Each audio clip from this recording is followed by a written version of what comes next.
الحمد لله رب العالمين،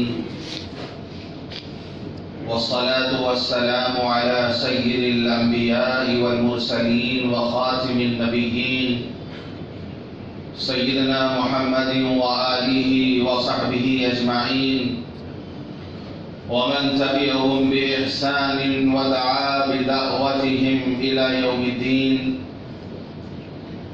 أما بعد، عن أبي هريرة رضي الله عنه قال: قال رسول الله صلى الله عليه وسلم: من يأخذ عني هذه الكلمات فيعمل بهن أو يعلم من يعمل بهن. قلت أنا يا رسول الله، فأخذ بيدي فعد 5: اتق المحارم تكن أعبد الناس، وارض بما قسم الله لك تكن أغنى الناس، وأحسن إلى جارك تكن مؤمنا، وأحب للناس ما تحب لنفسك تكن مسلما، ولا تكسر الزحك فإن كسرة الزحك تميت القلب، أو كما قال عليه الصلاة والسلام. رواه الترمذی. محترم بزرگوں، دوستوں اور دینی بھائیوں، ابھی میں نے آپ حضرات کے سامنے ترمذی شریف کی ایک حدیث پڑھی ہے. اس حدیث کے راوی ہیں حضرت ابو ہریرہ رضی اللہ عنہ. حضرت ابو ہریرہ رضی اللہ عنہ یہ وہ صحابی ہیں جن سے سب سے زیادہ حدیثیں مروی ہیں. جب سے انہوں نے اسلام قبول کیا تو سفر میں، حضر میں ہر وقت یہ حضور پاک صلی اللہ علیہ وسلم کے ساتھ رہتے تھے اور علم حاصل کرتے تھے. علم حاصل کرنے کا کوئی موقع ہاتھ سے نہیں جانے دیتے تھے. ایک موقع پر آپ نے فرمایا: کون ہے جو مجھ سے یہ باتیں سیکھ لے، کون ہے جو مجھ سے یہ باتیں لے لے، پھر وہ اس پر عمل کرے، یا ان لوگوں کو سکھا دے جو اس پر عمل کریں. تو حضرت ابو ہریرہ رضی اللہ عنہ نے فرمایا: اے اللہ کے رسول، میں تیار ہوں، مجھے بتا دیجئے، مجھے سکھا دیجئے. تو آپ نے حضرت ابو ہریرہ رضی اللہ عنہ کے ہاتھ کو پکڑا اور پھر 5 باتیں ارشاد فرمائیں. پہلی بات آپ نے ارشاد فرمائی: اتق المحارم تکن اعبد الناس.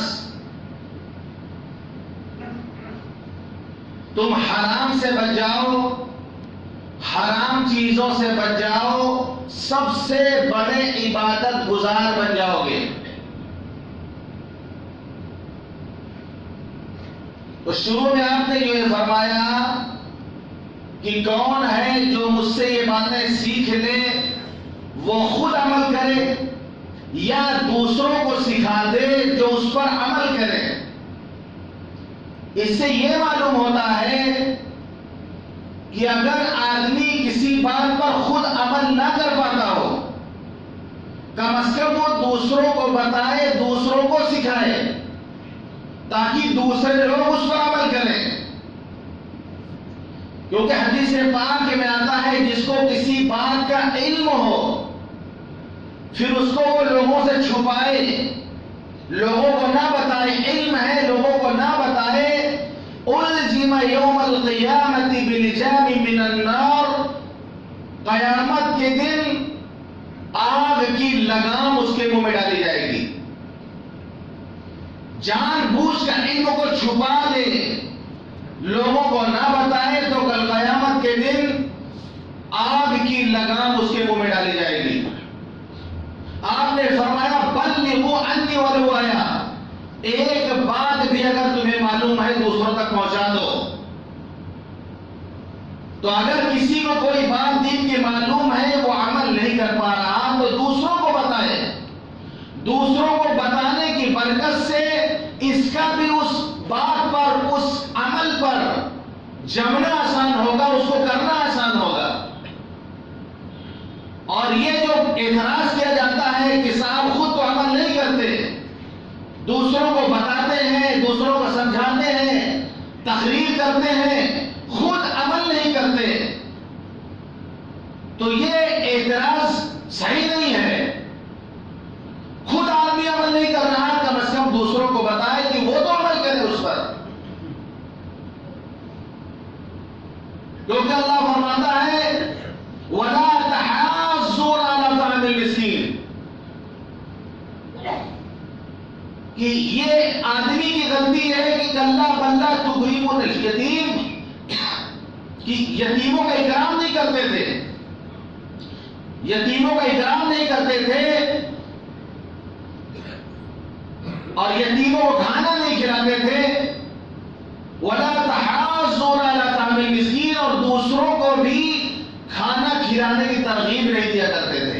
یعنی خود تو نہیں کھلاتے تھے, دوسروں سے بھی نہیں کہتے کہ کم از کم تم کھلا دو.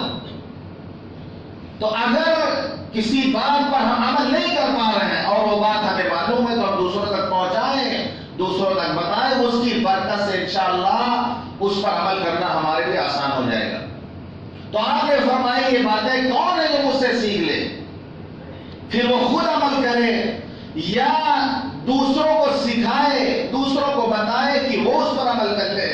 تو حضرت ابو ہریرہ رضی اللہ عنہ فرماتے ہیں میں نے عرض کہ اللہ کے رسول میں تیار ہوں, آپ مجھے سکھا دیجئے. تو آپ نے 5 باتیں ارشاد فرمائی. پہلی بات ارشاد فرمائی اتق المحارم تکن اعبد الناس, کہ تم حرام چیزوں سے بچ جاؤ, سب سے بڑے عبادت گزار بن جاؤ گے. یعنی حرام سے بچنا, حرام چیزوں سے بچنا. آدمی اگر حرام سے بچ جائے تو وہ عابد بن جائے گا, عبادت گزار بن جائے گا, کیونکہ حرام سے بچنا ہی تو تقویٰ ہے.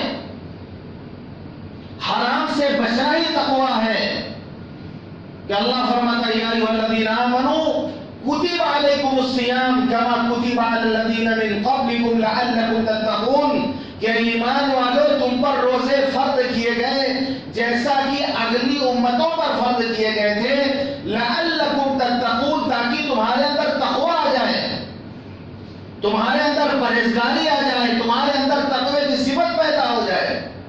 اس لیے روزہ فرض کیا گیا, اس لیے ہم سے روزہ رکھوایا جا رہا تاکہ ہمارے اندر تقویٰ پیدا ہو. اور حرام سے بچنا یہی تو تقویٰ ہے کہ روزہ رکھ کر گناہ سے بچنا ہے.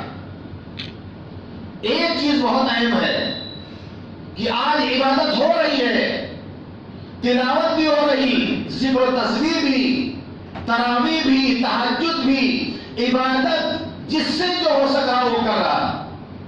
رمضان کے اس مقدس اور مبارک مہینے میں جس سے جتنا ہو سکتا ہے وہ عبادت کرنے کی کوشش کر رہا.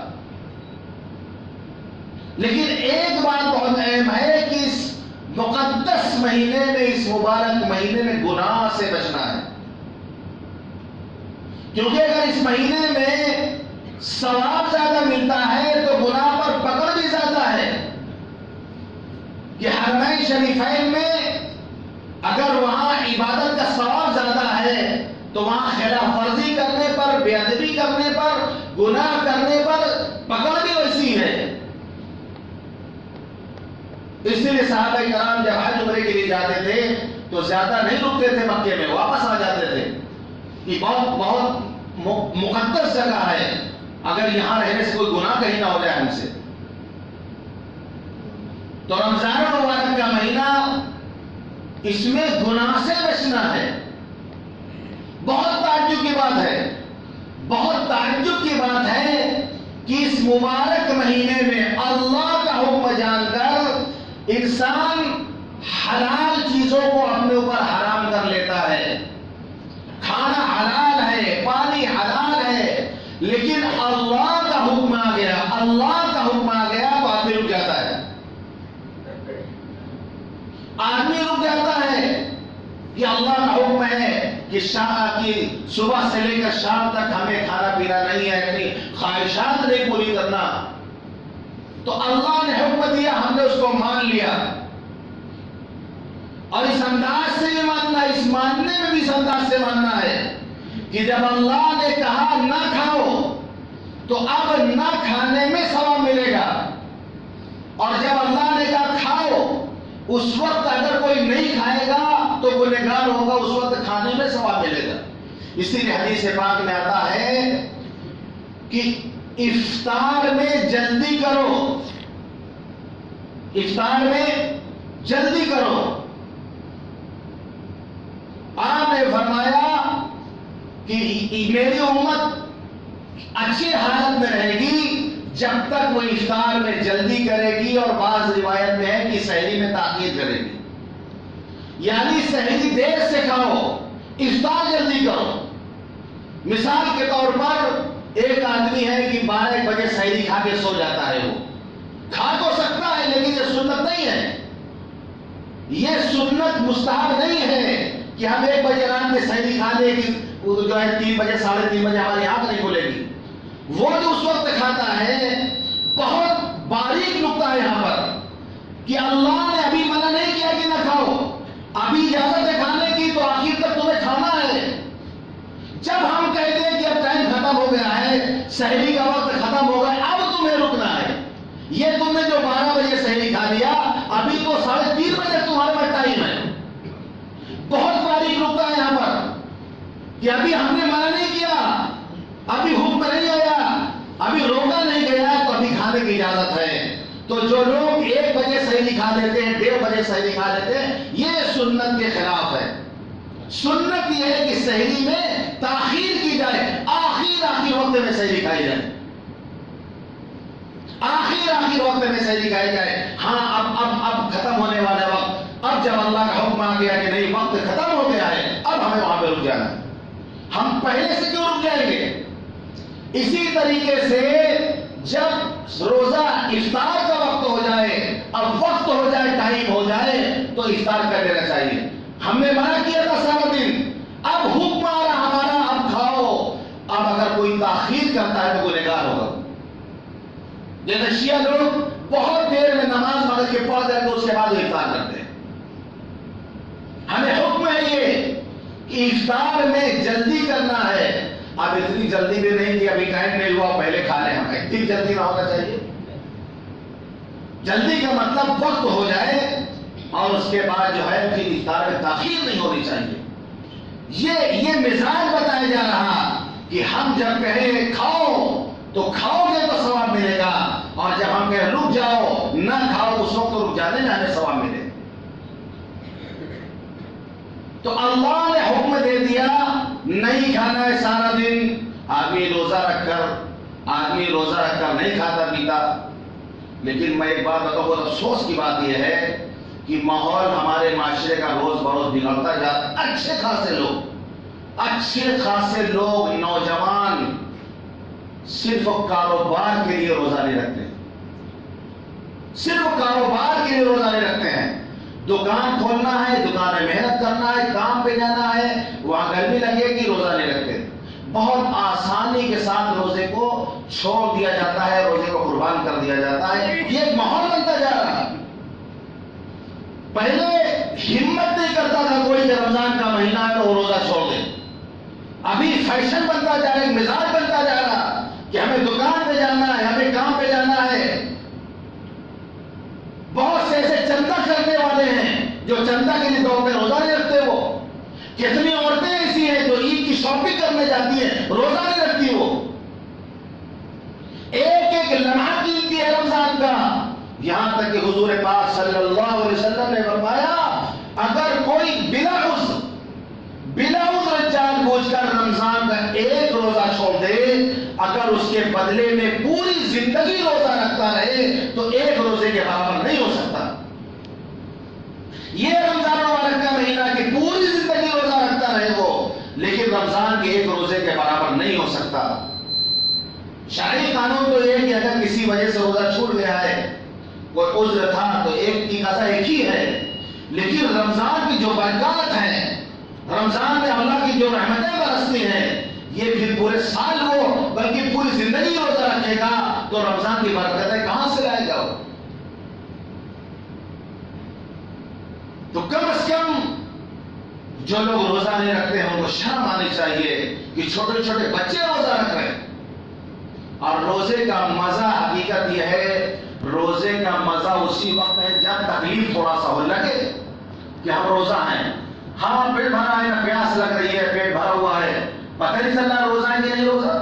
روزے کا مزہ اتنا ہے کہ ہونٹ سوکھ چکے ہوں اور جو حلق میں کانٹا چبھ رہا ہو، پیٹ پچک گیا ہو، بھوک کی شدت ہو، پیاس کی شدت ہو، اس وقت لگے کہ ہاں ہم روزہ ہیں. اس وقت احساس ہوگا، اس وقت احساس ہوگا. یہی تو مزہ ہے.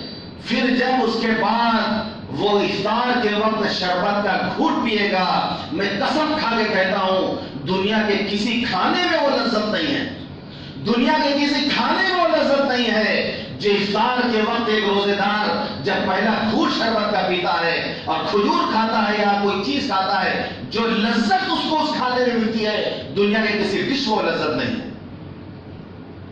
کہ حضرت مولانا علی میں ندوی رحمۃ اللہ علیہ لکھنؤ میں ان سے ریڈیو والے نے کہا کہ آپ رمضان کے تعلق سے تقریر کرتے ہیں، رمضان کے تعلق سے تقریر کرتے ہیں. تو مولانا تقریر کی، سحری کے وقت وہ تقریر ریڈیو پر اس زمانے میں نشر ہوئی، ہندوستان کے کونے کونے لوگوں نے اس کو سنا.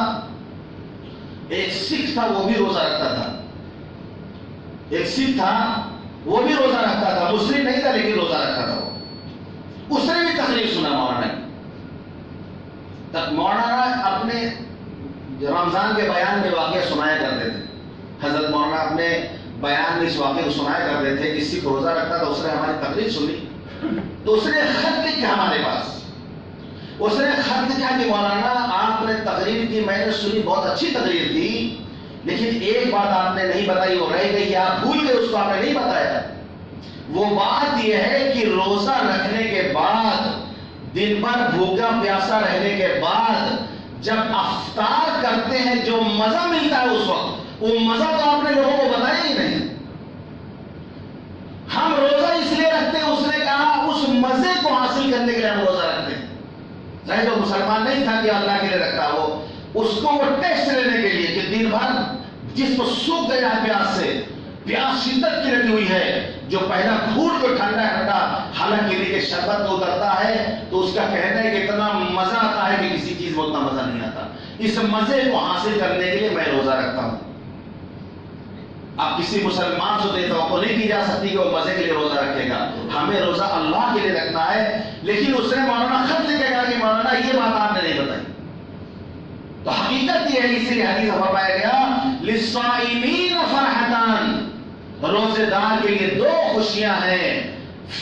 للصائمین فرحتان، فرحت عند فطری وفرحت عند لقاء ربی. ایک خوشی اس کو افطار کے وقت ملتی ہے کہ اب اچھا لگتا ہے، کتنا سکون ملتا ہے، کتنی خوشی محسوس ہوتی ہے افطار کر کے. ایک خوشی تو اس کو افطار کے وقت، اور دوسری خوشی اس کو ملے گی جب وہ اللہ سے ملاقات کرے گا، جب وہ اپنے رب سے ملاقات کرے گا اور اس کو بدلہ ملے گا روزے کا، اس وقت اس کو خوشی ملے گی. تو رمضان کے مہینے میں ہم نے اللہ کا حکم جان کر کھانا چھوڑ دیا، پانی چھوڑ دیا، لیکن ان چیزوں کو ہم نہیں چھوڑ پا رہے ہیں جن کو اللہ نے ہمیشہ کے لیے حرام قرار دیا ہے. جن باتوں کو، جن چیزوں کو قیامت تک کے لیے اللہ نے حرام قرار دیا ہے، اس کے ہم اتنے عادی بن گئے ہیں کہ رمضان کے مبارک مہینے میں بھی وہ ہم سے نہیں چھوٹتے. جھوٹ بولنے کو اللہ نے حرام قرار دیا ہے، غیبت کرنے کو اللہ نے حرام قرار دیا ہے، بے ایمانی اور جو ہے خیانت کرنے کو اللہ نے حرام قرار دیا ہے، ظلم کرنے کو اللہ نے حرام قرار دیا ہے، گالی گلوچ اور گالی بکنے کو اللہ نے حرام قرار دیا ہے. ہمیشہ کے لیے چیزیں حرام ہیں. لیکن معاملہ یہ ہے کہ ہم اتنے عادی ہیں چیزوں کے کہ روزہ رکھ کر بھی یہ چیزیں سے نہیں چھوٹ پا رہے ہیں۔ رمضان میں قدر کر لے، یہ اس بات کی ہر ایک کوشش کر لے کہ رمضان کے مقدس مہینے میں گناہ نہ ہو، اس سے رمضان کے مقدس مہینے میں اس سے گناہ نہ ہو، اپنی زبان کو کنٹرول میں رکھے، کسی پر تبصرہ کرنے سے پہلے، کسی کی برائی کرنے سے پہلے وہ سوچے ایک بار کہ ہم روزے سے ہیں، یہ رمضان کا مبارک مہینہ ہے۔ تو یہ بہت تعجب کی بات ہے کہ اللہ کا حکم جان کر ہم نے حلال چیز کو تو حرام کر لیا، لیکن اسی اللہ کا حکم ہے کہ یہ چیزیں قیامت تک کے لیے حرام ہیں اور ہم اس کو حلال سمجھ کر اس کو استعمال کر رہے ہیں۔ روزہ رکھ کر کے غیبت، روزہ رکھ کے جھوٹ، روزہ رکھ کے خیانت، روزہ رکھ کے گالی گلوچ، روزہ رکھ کے لڑائی جھگڑا، ان چیزوں سے ہمیں بچنا ہے۔ اسی کا نام ہے تقویٰ۔ آپ نے فرمایا اتق المحارم تکن اعبد الناس، تم حرام چیزوں سے بچ جاؤ، سب سے بڑی عبادت گزار بن جاؤ گے۔ ہر آدمی عبادت گزار بننا چاہ رہا، ہر آدمی عبادت کر رہا، لیکن یہ کوئی نہیں سمجھ پا رہا کہ ہم حرام سے بچیں گے، گناہ سے بچیں گے تو ہم سب سے بڑی عبادت گزار بنیں گے۔ نماز نہ پڑھنا یہ حرام ہے، نماز نہ پڑھنا یہ حرام ہے۔ اب جو نماز پڑھے گا وہ حرام سے بچا تو یہ عبادت ہے۔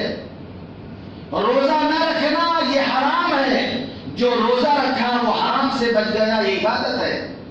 زکوٰۃ نہ دینا یہ حرام ہے، جس نے زکوٰۃ دی وہ حرام سے بچ گیا، یہ عبادت ہے۔ استطاعت کے باوجود حج نہ کرنا یہ حرام ہے، جس نے حج کر لیا وہ حرام سے بچ گیا، یہ عبادت ہے۔ تو جو حرام سے بچ جائے وہ سب سے بڑا عبادت گزار۔ پہلی نصیحت آپ نے فرمائی اتق المحارم تکن اعبد الناس، تم حرام چیزوں سے بچ جاؤ، سب سے بڑی عبادت گزار بن جاؤ گے۔ اور دوسری بات آپ نے فرمائی وارض بما قسم اللہ لک تکن اغنی الناس، اللہ نے تمہارے مقدر میں جو لکھ دیا ہے، جتنی روزی اللہ نے دی ہے اس پر تم صبر کر لو، دنیا کے سب سے بڑے مالدار بن جاؤ گے۔ سب سے بڑے مالدار، جو مقدر میں اللہ نے لکھ دیا ہے تھوڑا یا زیادہ اس پر مطمئن ہو جاؤ، اس پر صبر کر لو، اس تقسیم پر تم راضی ہو جاؤ کہ ہمارے مقدر کا جو رزق ہے اللہ نے جو ہمارے لیے لکھ دیا ہے ہم اس کے لیے راضی ہیں، تو فرمایا تم دنیا کے سب سے بڑے مالدار بن جاؤ گے۔ آپ نے فرمایا سامان جس کے پاس زیادہ وہ مالدار نہیں ہوتا، فرمایا خیر الغنی غنی النفس، سب سے بڑا مالدار تو دل کا مالدار ہوتا ہے، سب سے بڑا مالدار دل کا مالدار ہوتا ہے۔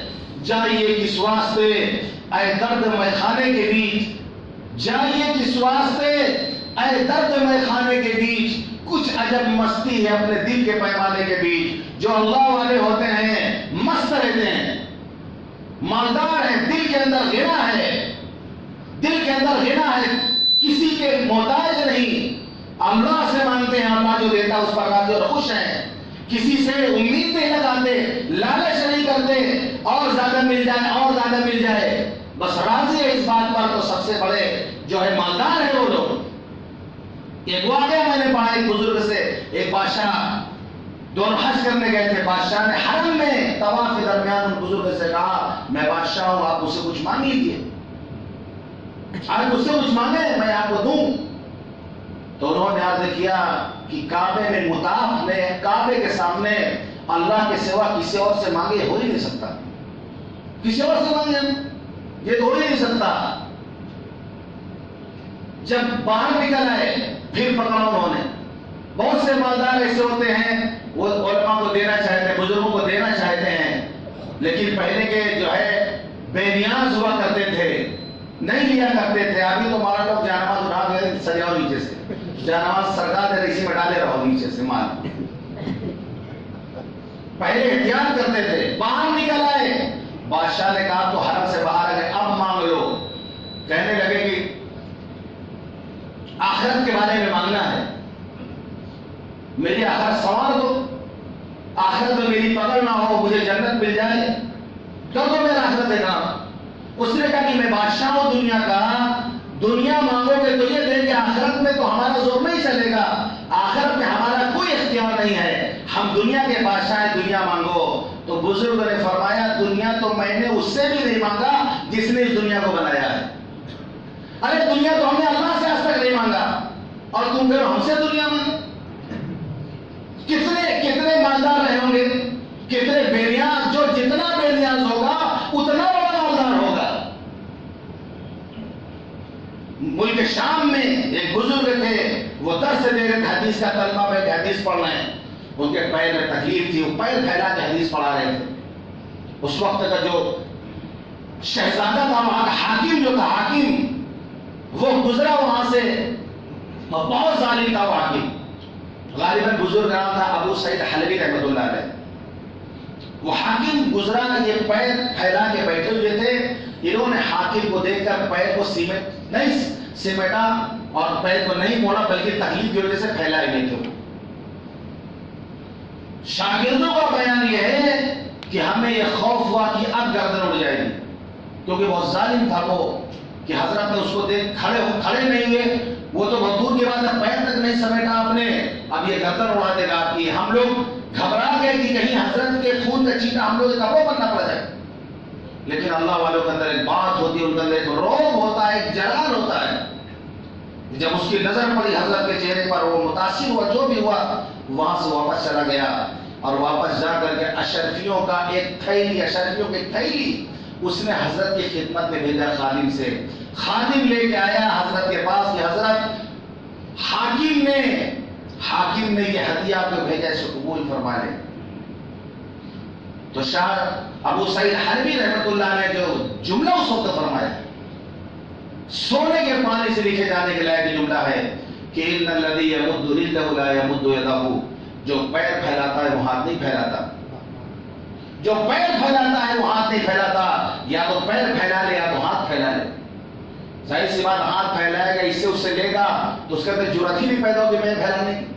وہ تو غلامی کرے گا، پیچھے پیچھے گھومے گا، ہاں میں ہاں ملائے گا، چاپلوسی کرے گا اس کے ساتھ، کیونکہ اس کا دیے وہ کھا رہا. وہ جو مالداروں کی چاپلوسی کرتا ہے، ان کے دیے مال کو کھاتا ہے، ان کی چاپلوسی کرتا ہے، ان کے ہاں میں ہاں ملاتا ہے، غلط میں بھی ہاں، صحیح میں بھی ہاں. جو کہتے ٹھیک ہے کہ بیگن جو ہے بہت خراب چیز ہے، بہت خراب سبزی ہے، ہاں صاحب بہت خراب ہے، بہت خراب ہے. بیگن نام ہی اس کا تو بیگن ہے، اس لیے بیگن ہوتا ہے، اس لیے بیگن نام اس کا. اب کسی کا موڈ اچھا ہوا، بیگن تو بہت بڑھیا ہوتا ہے، بیگن تو بہت اچھی چیز ہے، بیگن بہت اچھی سبزی ہے، ہاں بس بیگن تو بہت اچھا ہوتا ہے. آپ کے سر میں بھی تاج ہے، بیگن کے سر میں بھی تاج ہے، دونوں کے سر میں تاج ہے، بیگن تو بہت اچھا ہوتا ہے. ارے ہاں، ہر چیز میں ہاں میں ہاں ملانا ہے. تو سونے کے پانی سے لکھے جانے کے لائق جملہ ہے کہ ان الذی یمد یدہ ان الذی یمد رجلہ لا یمد یدہ، کہ جو پیر پھیلاتا ہے وہ ہاتھ نہیں پھیلاتا. پیر پھیلانے کے لیے جرأت چاہیے آدمی کے پاس. یہ جرأت تبھی پیدا ہوگی جبکہ دوسروں کی چاکری نہیں کرے گا وہ، کیونکہ جب کسی کا کھائے گا تو اس کے پیچھے پیچھے گھومنا پڑے گا، اس کو اس کے ہاں میں ہاں ملانا پڑے گا اس کو. تو یہ جرأت پیدا کرنے کے لیے، پیر پھیلانے کے لیے ہاتھ نہیں پھیلانا پڑے گا.